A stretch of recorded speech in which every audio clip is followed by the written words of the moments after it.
Bonjour à tous, j'espère que vous allez bien. On va parler d'une moto chinoise QG Motor SRK 800. Il n'y a pas longtemps, ils avaient sorti une version carénée, donc sportive entre guillemets, on va pas se mentir, hein. C'était une moto éligible à 2, 95 chevaux, 4 cylindres.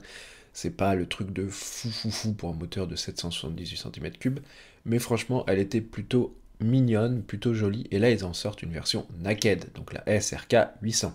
Donc toujours pareil, 778 cm3, moteur 4 cylindres, 95 chevaux et 75 Nm de couple, c'est pas si mal en vrai. Le cadre, c'est ce qui est grosse évolution par rapport à l'ancienne, le cadre était en acier, il passe en alu. Avec le plein, on est sur un 207 kg, ce qui n'est pas si lourd pour une petite moto qui va être assez abordable. On n'a pas encore le prix, mais on devrait être largement en dessous des 10 000 euros, en tout cas ça, il n'y a pas de souci à se faire. Vous avez du Marzocchi pour les suspensions, du frein Brembo, enfin elle est très bien équipée, on va le voir tout de suite un petit peu avec ce qu'il y a dessus. Voilà. En tout cas, moi j'aime bien. Le design n'est pas ouf, l'avant en tout cas, mais le reste, je trouve ça plutôt mignon. Il y a juste cette face avant que j'aime pas des ouf, pas de ouf, pardon. Le reste, bon, j'aime beaucoup. On en parlait juste avant, donc le cadre passe en aluminium. La puissance, les 95 chevaux, c'est à 10 000 tours minute, ainsi que le couple. Donc c'est quand même assez haut, hein. On reste sur un 4 cylindres.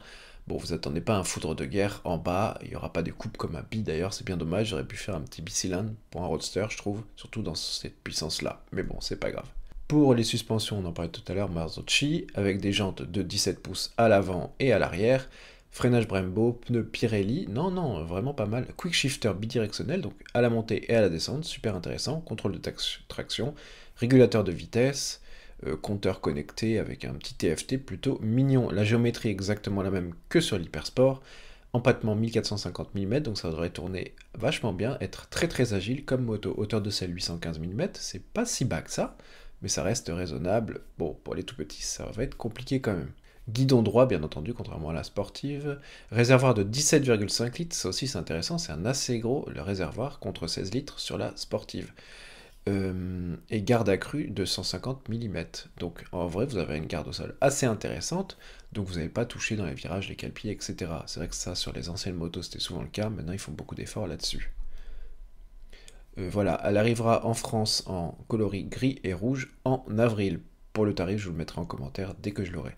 Sur ce, n'hésitez pas à vous abonner, liker, etc. Je vous fais des bisous les riders. Bye bye, ciao, à la prochaine pour une nouvelle vidéo.